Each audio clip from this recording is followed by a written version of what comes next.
Welcome to Politics Done Right. My name is Egberto, Willies, your host. Good morning, Houston. Good morning, Harris County. Good morning to the great state of Texas. Let me pause right there. We are supposed to be the great state of Texas, but I wonder if we are the great state of Texas emulating China. But anyway, folks, good morning to the rest of the world. Good morning to the United States of America. Good morning to every nook and cranny that our 100,000 watt transmitter permeates and those people still using FM radios. Good morning to the internet that gives us the reach across the world with listeners just about all over.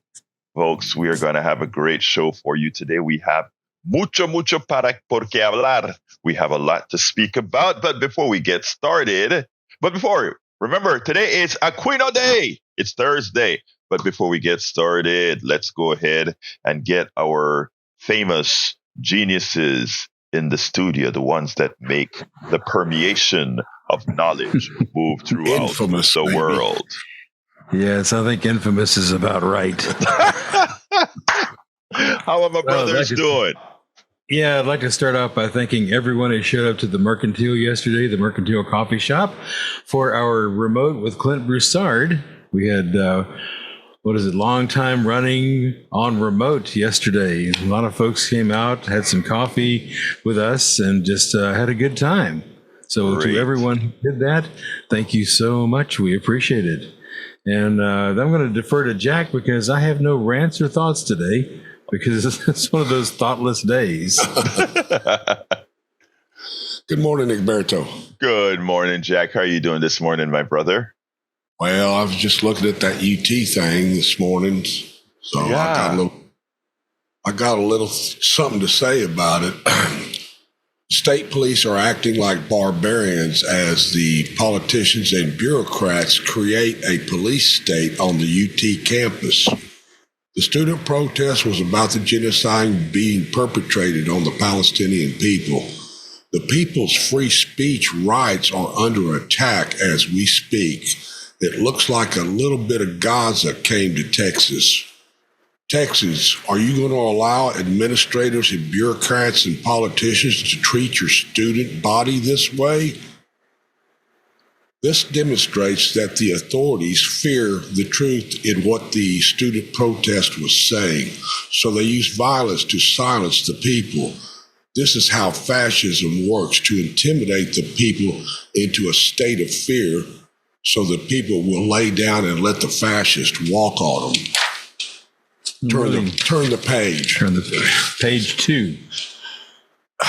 The truth is, big oil is exploiting Israel's stance on the Palestinian, allowing Israel to eliminate the Palestinian and turn Gaza into an oil field.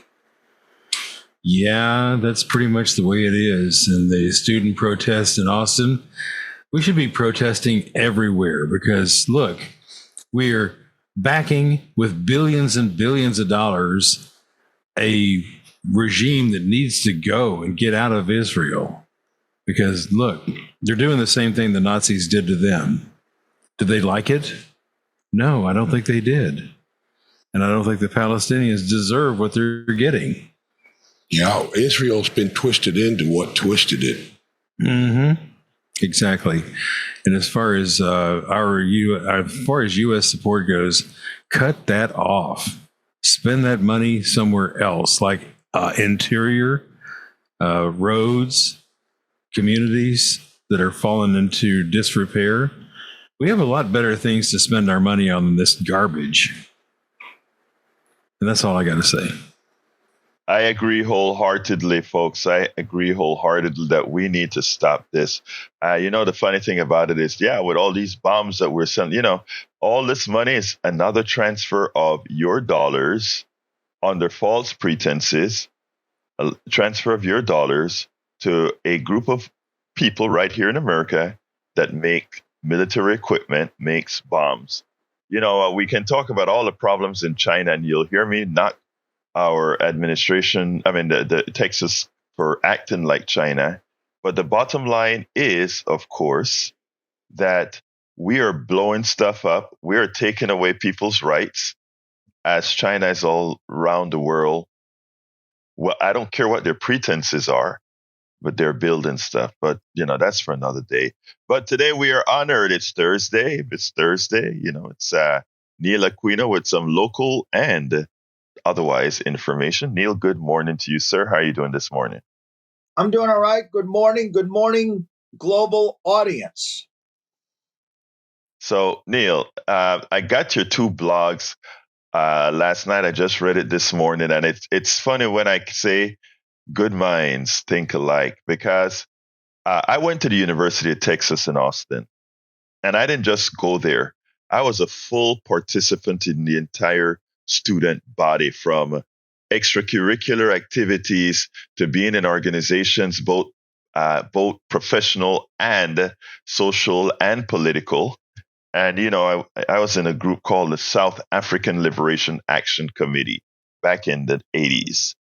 And we, when my daughter also attended the University of Texas, I always wanted her to go there. And hey, guess what? She wanted to as well. I think she just wanted to be nice to dad.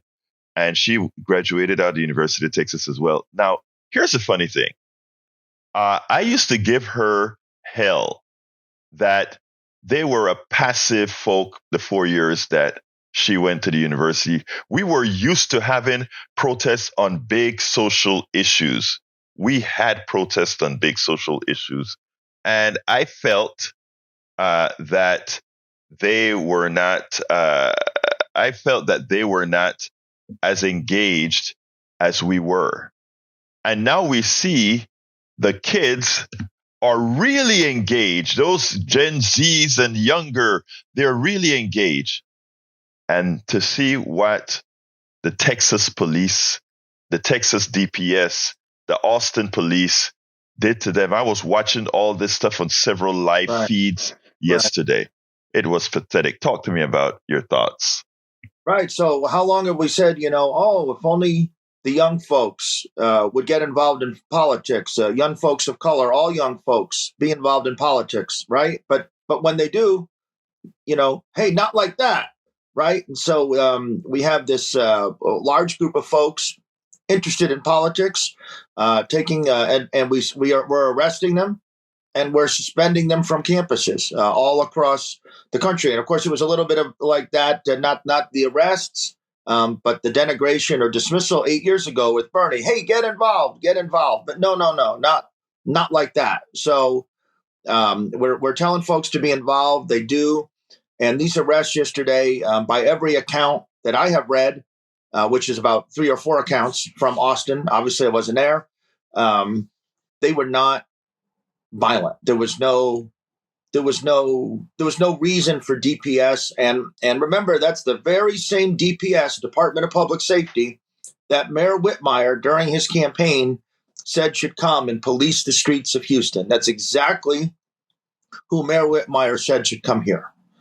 That is so true. Look, we're talking about the University of Texas and the attack by the DPS on the students there, as well as the Austin police. I think they militarized them as well. But so that Austin, let me just bring that up, because they were aggressive as hell during the George Floyd protests. We think of Austin and cities. Now, I've been saying this forever, but cities really need to get a control of their police forces, assuming it doesn't really represent their city councils. But, we think of Austin, the most liberal of the big Texas cities. There have been multiple cases. There were prosecutions of Austin police officers during the George Floyd protests. There were issues of collaboration between the Austin Police Department when Art Acevedo was chief, before he was chief here, against Occupy Houston. Yeah. I don't know why we needed that, but there were issues with the Austin police and Occupy Houston. I think they had some undercover. I forget the exact details, but they are very aggressive towards protesters. It is a very aggressive police force in Austin, just like you see in New York. Go ahead. I'm sorry. No, go ahead. I mean, we have these. Everyone says, "Hey, these cities are democratic cities, overwhelmingly democratic cities." Their police are aggressive as hell, and Yeah, they are. Now, here's the thing, Neil and Gonzalo. I'm coming to you. Then Johnny, then Harry. Our phones are hot already, but I just want to bring this out for you to think about, so we can discuss later. The petty, childish immaturishness of a mayor that refuses to meet with the most the most powerful politician in our county. Look, it's not the mayor that's the most powerful person in our county, folks. It is the county judge. From as far as the power that they have, it's the county judge. It is irresponsible for Mayor Whitmire, even as she comes out and opens the door and say, I want to meet with the mayor so we can discuss what's going to happen during this hurricane season. And he doesn't meet with her. It is childish. It is petty. And it talks about anybody who behaves that way for the goodwill of the people. I mean, not in the goodwill of the people, tells you one thing: pay for play. Remember that. If you are going to, let me just finish. If you are going to behave that way because somebody supported somebody else and you're going to give them the cold shoulder, this is a professional position. This is a position owned by the people. You all work together. I don't care what happens in campaigns. And for him not to meet with Lina Hidalgo, she even attempted to meet him when the president came into town. They were supposed to be in the same room. He ensured that they weren't in the same room together. That is childish. That is immature. And every Houstonian should know about this. But you know what we can say, Neil? We explained that there were different kinds of folks running. The good old boys and then the rest of us. Let's go to Gonzalo. Come on in, Gonzalo. Yes, good morning, Egberto. How are you today? Buenos dias, hermano mío. Talk to me. Yeah, the first thing I would like to address is to the voting of the Congress people for sending aid to Ukraine, Israel, and other conflicts that we are encouraging highly, and of course selling weapons. I was not surprised that the big majority of people who vote for it were blue, and I saw the scheme of the color of each congressman, and most of them were Democrats. The only ones that decided not to vote were Republicans. So I'm wondering at what point, and I'm trying to make my point. I know that you are encouraging people to vote for Biden, but at this point, and seeing the protest of young people who are against the war in Gaza, they are not, of course, in agreement with Israel, I'm wondering at what point should I vote blue if we are just giving the chance to those who are pro-war to take advantage of our vote. That's my first thought. And the second thought will be about the police role in society.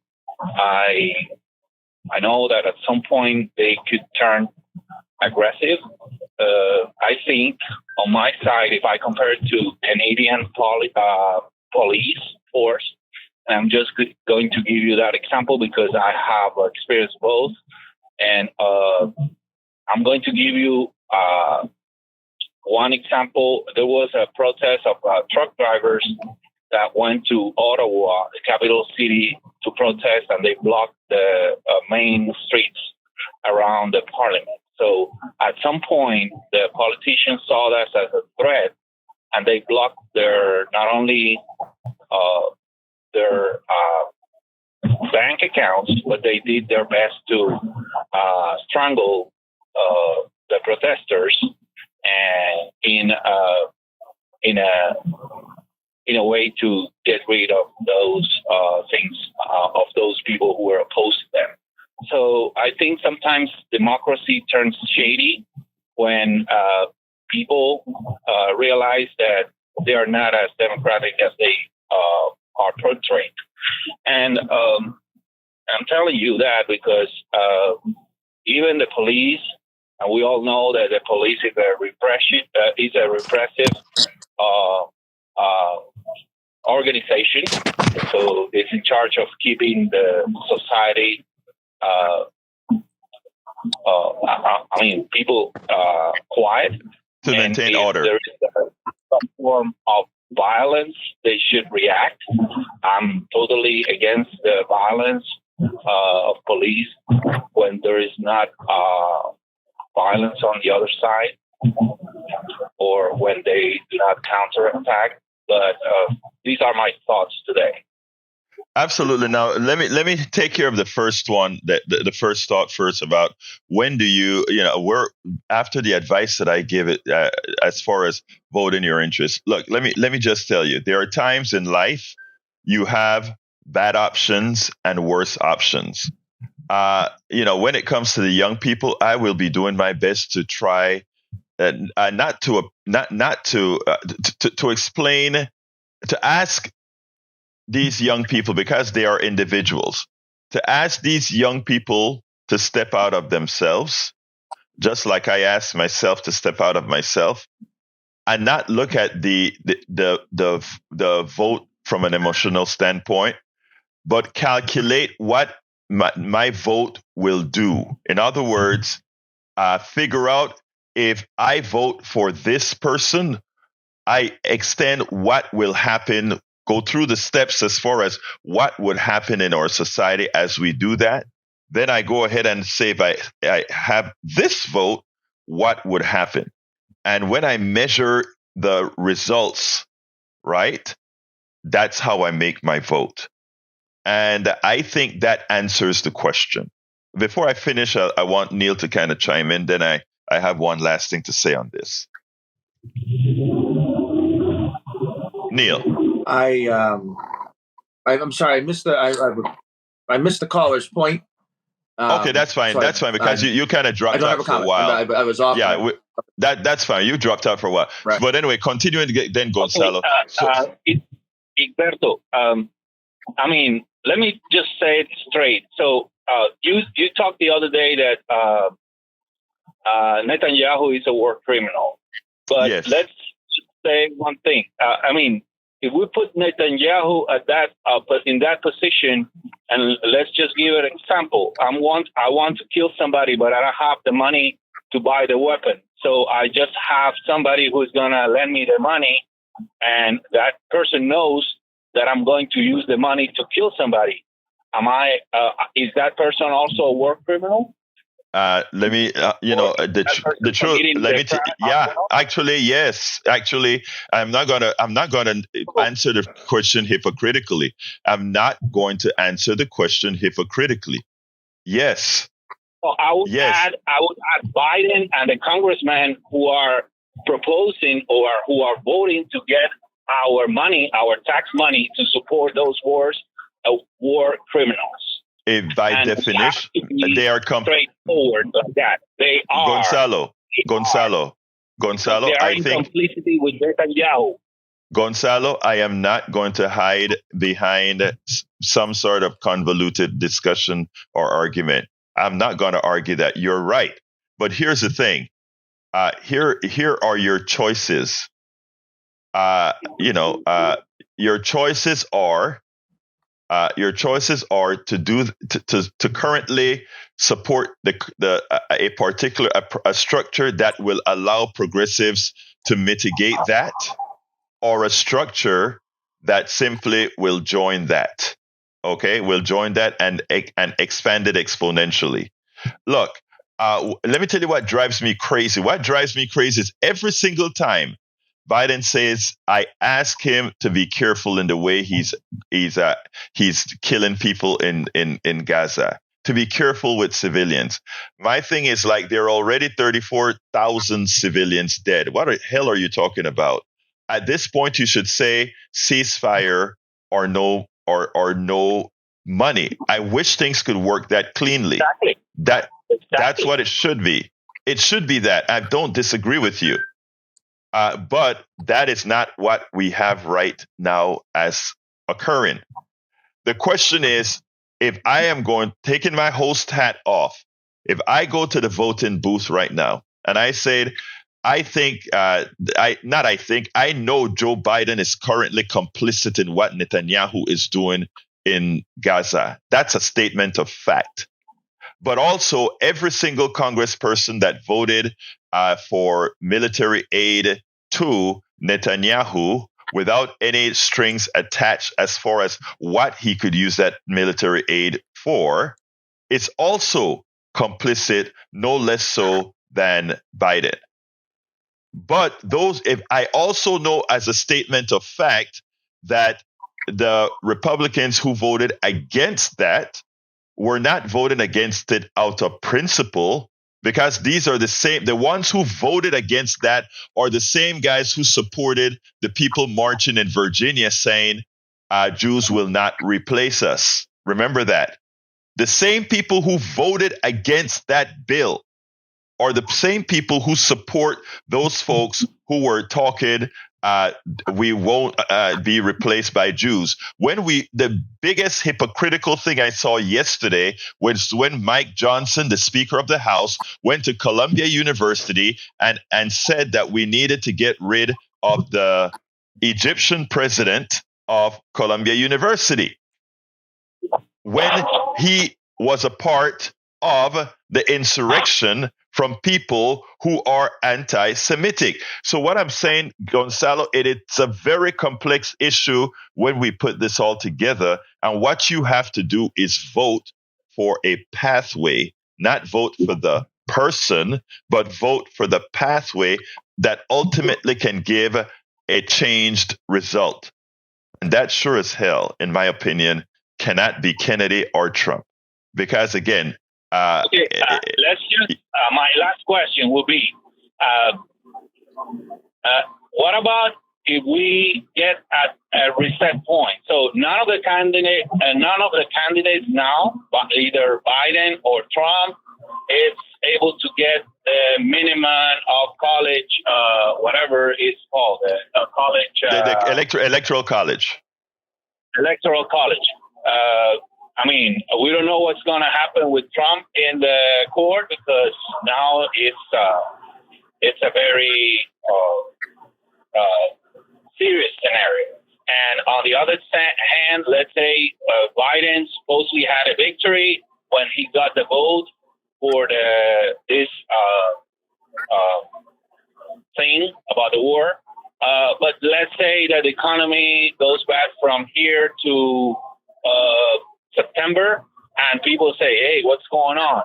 The war, we have been supporting a war for more than 2 years. The economy here is not doing well. So none of the candidates will get the minimum vote. So what will happen? So there's a perfect answer for that. If no candidate gets the electoral college, Donald Trump is president.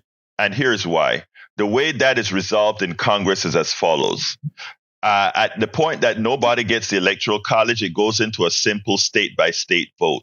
There are 26 states that are controlled by Republicans, 24 states that are controlled by Democrats. In as much as there are more Democrats voting for those people, Donald Trump becomes president because each state gets one vote. It will be a 26 to 24 vote.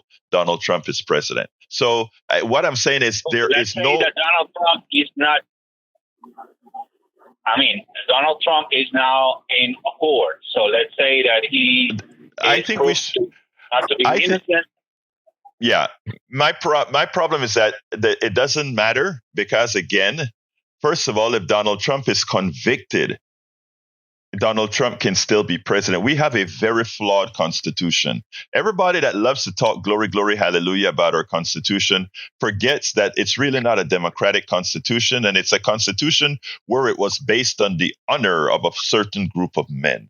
Okay, so the fact of the matter is it's all lined up that if the Electoral College doesn't make it, Donald Trump will be president. The Supreme Court has already said that we don't really want to mess with Donald Trump's trajectory. We have to stop dreaming about what I think things could be and start looking at what things are. And it's a messy mess that we all created, because we have to go out there and talk to people. What we are doing here, Gonzalo, engagement. We have to let people realize that they matter, and let people realize that they have. Look, it's a bad situation that we're in right now, but people matter and their vote matter. And we have to make sure that we clean up the mess that not these politicians created. We created it because we were gullible to elect quite a few of them that shouldn't be there. But Gonzalo, I got to go to the other call. Anything else? Will rápido, mi hermano. All right. Thank you.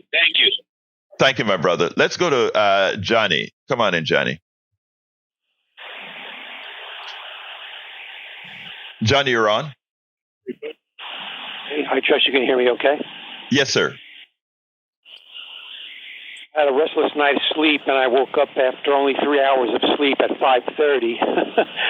So I decided to get up and go to the radio and retune it from KUHF to KPFT, of course.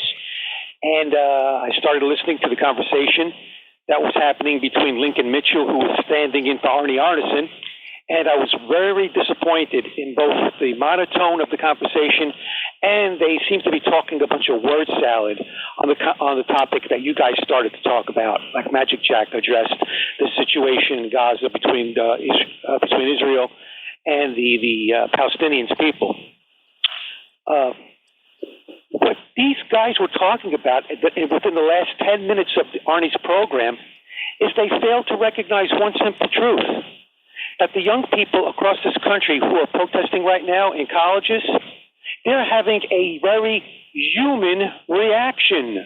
They're having a human reaction to all the massive murder of innocent women and teenagers and young children and babies.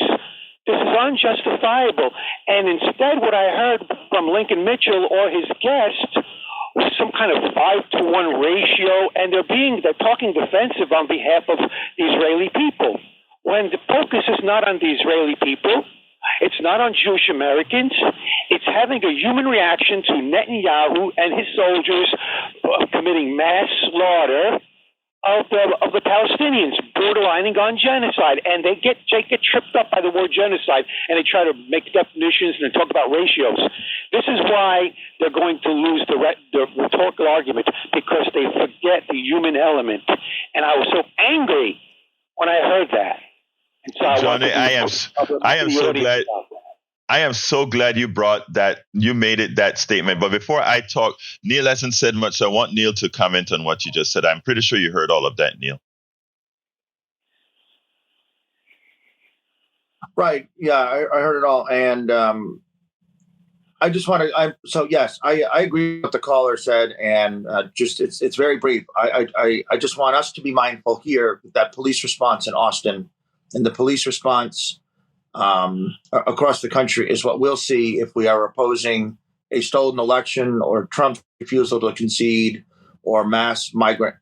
So I'm not taking away from the subject brought up. I just want to continue to emphasize for anyone who thinks that this is distant from them, which it isn't, this is what's coming here, and our officials will bring it right here.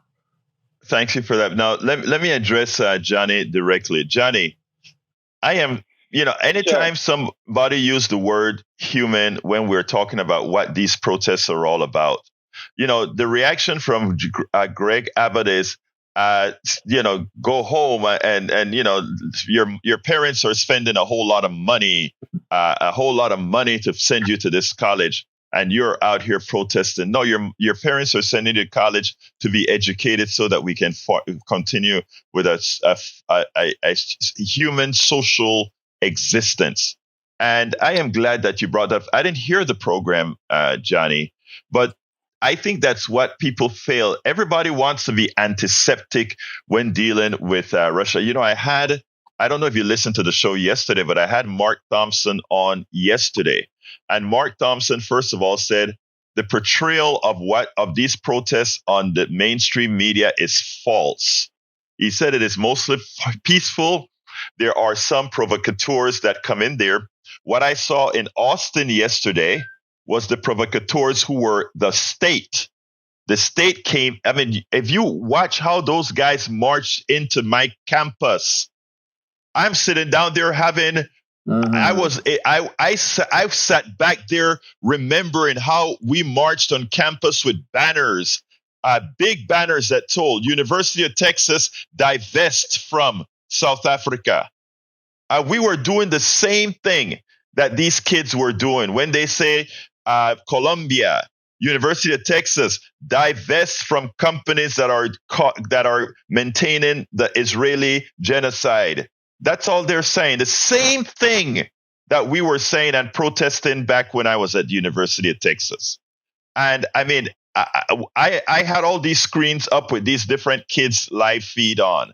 And I am going to be honest with you, I felt like crying because I felt impotent as I watched those criminal war officers from Greg Abbott pushing these kids down and just treating them like animals. We don't treat Netanyahu that way, and Netanyahu is the animal, is the criminal, is the genocidal maniac, is the one that's destroying infrastructure. Go ahead, Johnny. Thank you for saying that. Thank you for pointing the obvious out, because obviously it's not obvious to some people. That needs to be pointed out. You said something that reminded me of not too long ago when Amy Goodman was facing prosecution out in the West when she was reporting on Native Americans fighting to protect against the pipeline. Remember that? And yes. While they were pulled outside with the crowd and they were interviewing her, they also cut to an image of a woman holding up a sign with plain block letters saying, "This is not a riot," I believe was the sign. How sad it is that when American citizens who go out and assemble to protest, they have to hold up a sign that says, "We're not rioting." That way it's plain for history to see that they were not the ones causing the trouble, that it was a law enforcement, in fact. You are correct. We are living in a fascist state. Yeah, I mean, the treatment that our students and every parent that send their kids to the University of Texas, now they should be driving up to Austin if they can make their way there and going next to their kids and going out on the West Mall, the South Mall of Austin, Texas, at the University of Texas. They should be with their kids. If my daughter was still at the University of Texas and I saw that happen, first of all, I would have encouraged her to be there. But secondly, I would be right there next to her, having those cops push, and I would be in front of her as those cops are pushing, because they looked like barbarians the way they attack those innocent people. Neil's blog at Houston Democracy Project has some links that you can actually see some of what occurred there. Thank you, Johnny. Anything else before I jump to Harry? One final thing. You mentioned that you as a parent would have liked to be there, and I will dovetail with that. I would encourage any parents, not just in Texas, but up in New York City, for showing up to support their kids and demanding to see the administrator of that college and demand her resignation for kicking the dorm students out of their residence and canceling their meal cards. So in other words, you're making these kids homeless and without a way to provide for themselves, having to scramble to feed themselves. How criminal. This is how we respond to, this is what democracy looks like? Look, no. Let me tell you, protest is not supposed to be comfortable. You know, everybody say, they say, okay, go to your corner and protest. The idea behind a protest is to make people uncomfortable so that they pay attention to what's happening. What happens is Texans are going about their business. Americans are going about their business. They don't know about the bombs falling and the criminality and the cracked skulls of babies and babies dying. The reason, let me stop for a second here, folks. Protests are never intended to be simply comfortable for everybody else. Look at the little protests on the side. We go on with our business. Protest is a way to say, everybody, we are going to make you uncomfortable so that you would understand where your discomfort is coming from. And the discomfort is Netanyahu and the IDF are killing people. Americans are sending bombs. Do you know that? The protest is to say, do you know that? Protests are never supposed to be comfortable for anyone. Thank you, Johnny. Let's jump to Harry. I get that, Egberto, but pushback real quick. I get what you're saying, but in defense of the students, the pushback from the Columbia University president is as blind and as tin-ear as Netanyahu is to the Palestinian people by canceling their dormitory and food cards. I think you misunderstood. No, Harry, Johnny, you misunderstood me. What I am for protests. And also, not only that, I'm saying protests must necessarily be uncomfortable, because what you're trying to do is bring awareness to issues that people in their normal lives don't see. It is necessary for protests to be uncomfortable. That's what I'm saying. Okay. I was criticizing the administration for kicking them out of their dorm rooms. And you did the right thing, and it's correct. You're absolutely right. I agree. Got to go to Harry, Johnny. Thank you, my brother. Appreciate your call. Mayor of Politics Done Right. Come on in, Harry. Good morning, Neil Aquino. Good morning, Jack. Good morning, Howard. And good morning, enlightening El Professor Egberto Willies. And thank you, Mayor of Politics Done Right. You make people think. I love your passion and your concern. I also enjoyed Good Morning to Gonzalo as well. I love his passion and concern, and I'm in agreement just about with everything the two callers that preceded me said about this. And you're right, Egberto, about protests. You want people to think. They are uncomfortable, and Egberto, kudos to you, what you did when you were a student at the University of Texas, as far as being in line and getting with those people who wanted to free South Africa and being against the apartheid, against the Boers or the Dutch, we want to say, against the black South Africans. But what I want to go on and say is, let's see. Yesterday, the video with Mark Thompson. One of the points he made in that video, he said that young people, what are they supposed to do? And I understand your reasoning, Egberto, about how people should vote for a pathway. And the only two pathways we know are Biden and Trump. But people can vote, their conscience can vote for any candidate. You know, I'm voting for Dr. Cornel West because of his his humanitarian stance on Gaza, and I think he can do the things that Biden's doing and be further left. He's most likely probably not going to win, but I can't vote for when I hear what I hear when the Congress passed that bill and Joe Biden is is signing that bill for more weapons to go over there. Harry, may I comment? Harry, may I comment? Let me comment there, okay? I understand everybody's passionate about, these guys became even more complicit. But like I always talk about, we have to understand every vote that we make have consequences. So all I ask folks to do is, let me just tell you, first of all, there are times that I will vote against my values. If voting against my values means that I save lives, if voting against my values mean that that somebody's going to get fed, if voting against my values mean that I am doing better, not for myself, my ego, or because I just can't stand the person I'm voting for, but I'm going to, in the process, help somebody, then I will vote against my values. I cherish humanity. I cherish other things too much to simply look at it like I just can't do it, and I don't feel good voting for this person, so I'm just not going to do it. I tell folks about the pathway, etc. Make a map of what occurs if I vote this way. Make a map of what occurs if I vote this way. And that is the answer. That makes a lot of sense. Go ahead, sir. That makes a lot of sense. So anyway, you're right. Pathway. What I'm saying, real quick from me, Harry, I want to go to Steve, and Neil still has a lot that he needs to say. I wanted to Yeah, I wanted to comment on something that. Okay, hold on. I tell you what, Harry, hold on a second because Neil wants to jump in a second. Hold on. Come on in, Neil. Go ahead, Neil. Okay, so let me say, Harry. First of all, in response to your question 2 weeks ago about who do I vote for in your appraisal districts in Galveston County, there are no appraisal district elections in Galveston County.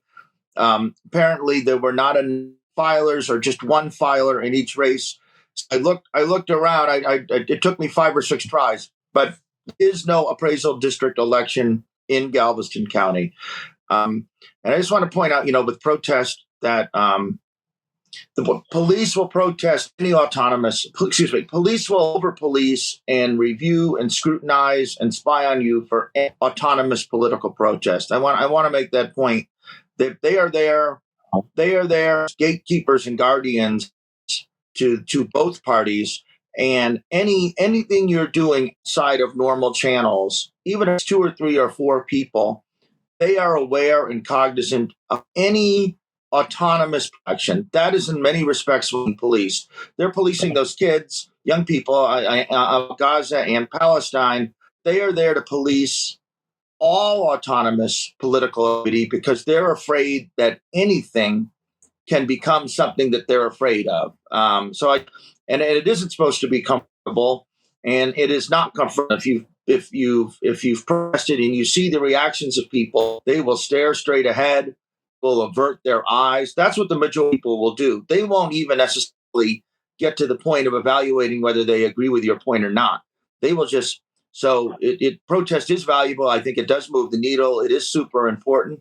It is there to make you uncomfortable. People have a hard time processing it. It is like their normal thing, and it makes them instinctively fearful almost. Thank you, Neil. Harry, so I can get to Steve. Okay, let me finish. Yeah, Neil, you're absolutely right. And we have, but as Americans, it is our constitutional right to protest, and they don't. Protests are not always comfortable, but it's to make people think. Now, the comment I wanted to make about what Joe said when he was telling you, Egberto, that you think a bunch of MAGA people are all racist. I don't know if all MAGA people are all racist, but I do understand this. I do understand when Donald Trump was saying Obama was not born in this country. You had the birther and the white America feeling wrong, all that movement. Those are the same people. And these are the same people that their ancestors were listening to Joseph McCarthy, the White Citizens Council, the what was the other one? The John Burke Society. Harry, I got your point. Harry, I got your point, and you're correct. I got to go to Steve, but thank you, my brother, Harry. We'll talk tomorrow. Okay, Let's go to Steve. Tomorrow. Have a good day. Thank you. Come on in, Steve. Hey, morning, Egberto. Good morning, my brother. Talk to me. I love Aquino Day. It feels like I get to feel the dirt and feel a little more grounded because we're talking local a little bit more. So thanks for being on, Neil. I've got a broad question and like a narrow topic if we have time. The broad question is where's the love in politics these days? I see the lust and the greed, but where's the love? We had a Hidalgo here, and she had some love, but then she got forced out by lust and greed. It seemed like on the politics and the protesters, it seems like the young protesters are coming from a position of love and don't kill my fellow humans, but they're trying to be squashed by the police and stuff. And then if we have time, I'll get to my narrow topic. Okay, love it. Look, I believe in love. I'm with you 100%. As far as Lina Hidalgo and the mayor, Lina Hidalgo, when there's a race going on, people take sides. And when the race is over, the winners have to work for the people. And that's what I saw Lina Hidalgo doing. And I see a mayor that's making himself look very small by avoiding any contact with Lina Hidalgo as possible. Now, let me go ahead and go here. If this were a good old boy that opposed him, I doubt that behavior would be the same. And you know how we know that? Because he always tries to engage Republican males. No problem whatsoever. But here is the most powerful, the most powerful politician in Harris County is the county judge. And that happens to be the person elected. That is Lina Hidalgo. It is malpractice that in a season that's going to even have so much more hurricanes, that this guy won't meet with Lina Hidalgo, even as she goes publicly. And I don't think she should, really. I think if she goes publicly, she should go ahead and call him a petty kid, as opposed to saying, I'm trying to meet with the mayor because we need to discuss hurricanes, etc. But the mayor won't meet with me. I think she needs to just forget saying that and say, this mayor isn't meeting with us. Here's what we're going to do for the hurricane season, and forget about this guy and show that what he's doing is small. Neil wants to say something, and then I'll come back to you, Steve. Excellent. Okay, so he also seems to have avoiding Rodney Ellis. I'm gonna take before we get to 7:00. I'm gonna take the kind words about local politics to make a 5-second plug here. Your Harris County Appraisal District's election is now. Early voting ends on April 30th. Election day is Saturday, May 4th. Harris County Appraisal District election is now. It's low turnout. In position 1, Kathy Bluford Daniels. Position 2, Melissa Noriega.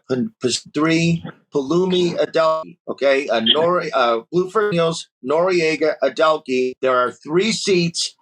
Everyone in the county can vote.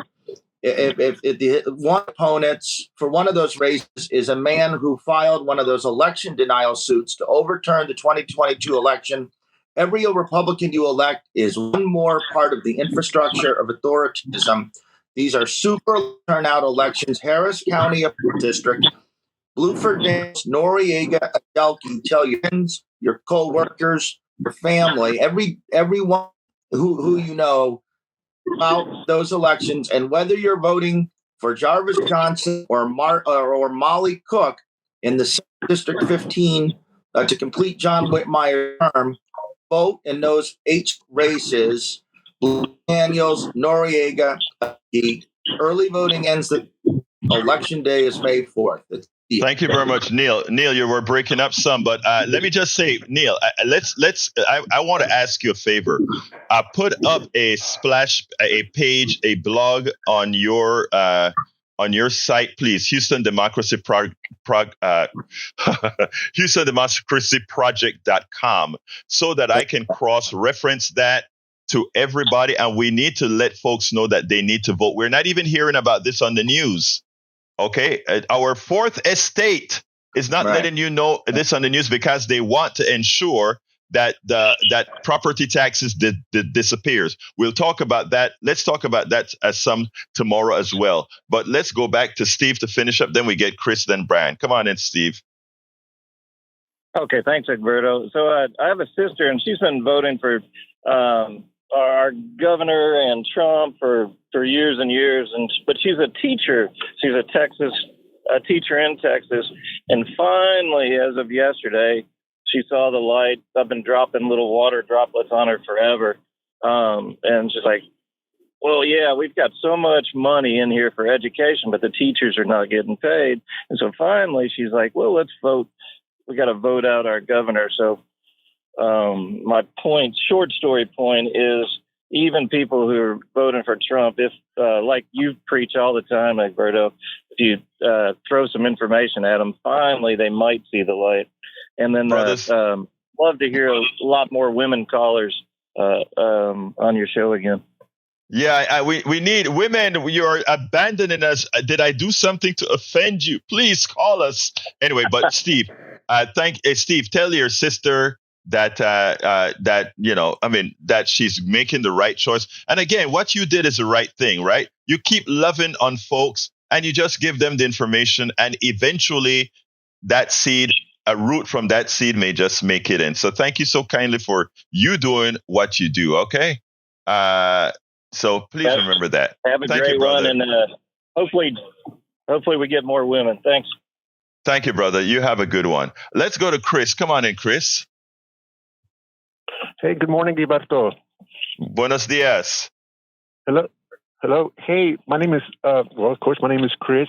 The first time caller, and I've been listening to you on my way to work every morning for the past 3 weeks. And I want to say I've been enjoying it, and it's been very insightful.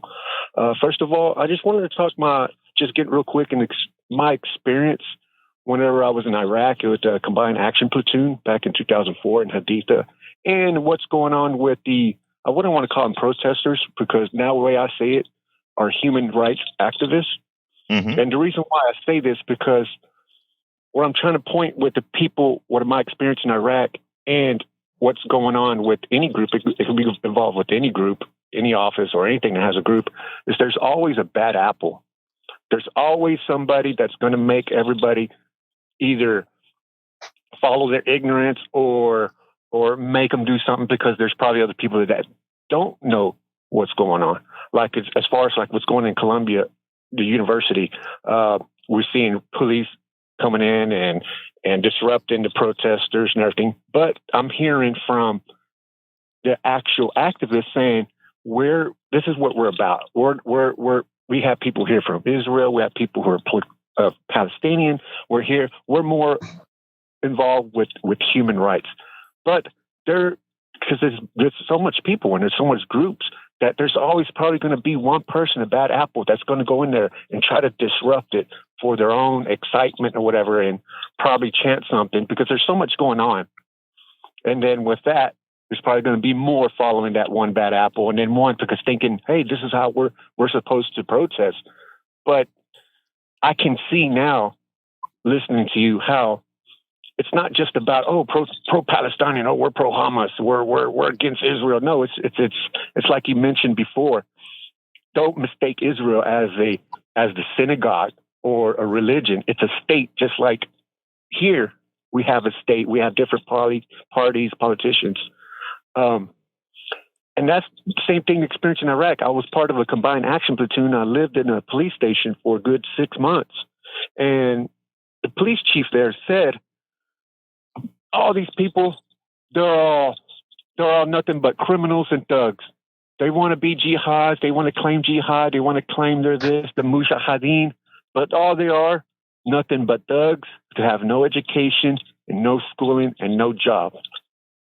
Hey, Chris, look, I appreciate your words. I got to go because our phone just filled up. But let me just say something very important that you brought up. And you brought up a thing that I should have said before. Those protests are filled up with Palestinians, Israelis, and in fact, at UT yesterday, there were some protesting with supporting Palestine as they wore the King of David flag. The Star of David flag. So yes, thank you for saying that. We need to let people know this is a truly movement on humanity. It has nothing to do with anti-Semitism, etc. Thank you so kindly, Chris. I gotta go. Thank you, brother. Thank you.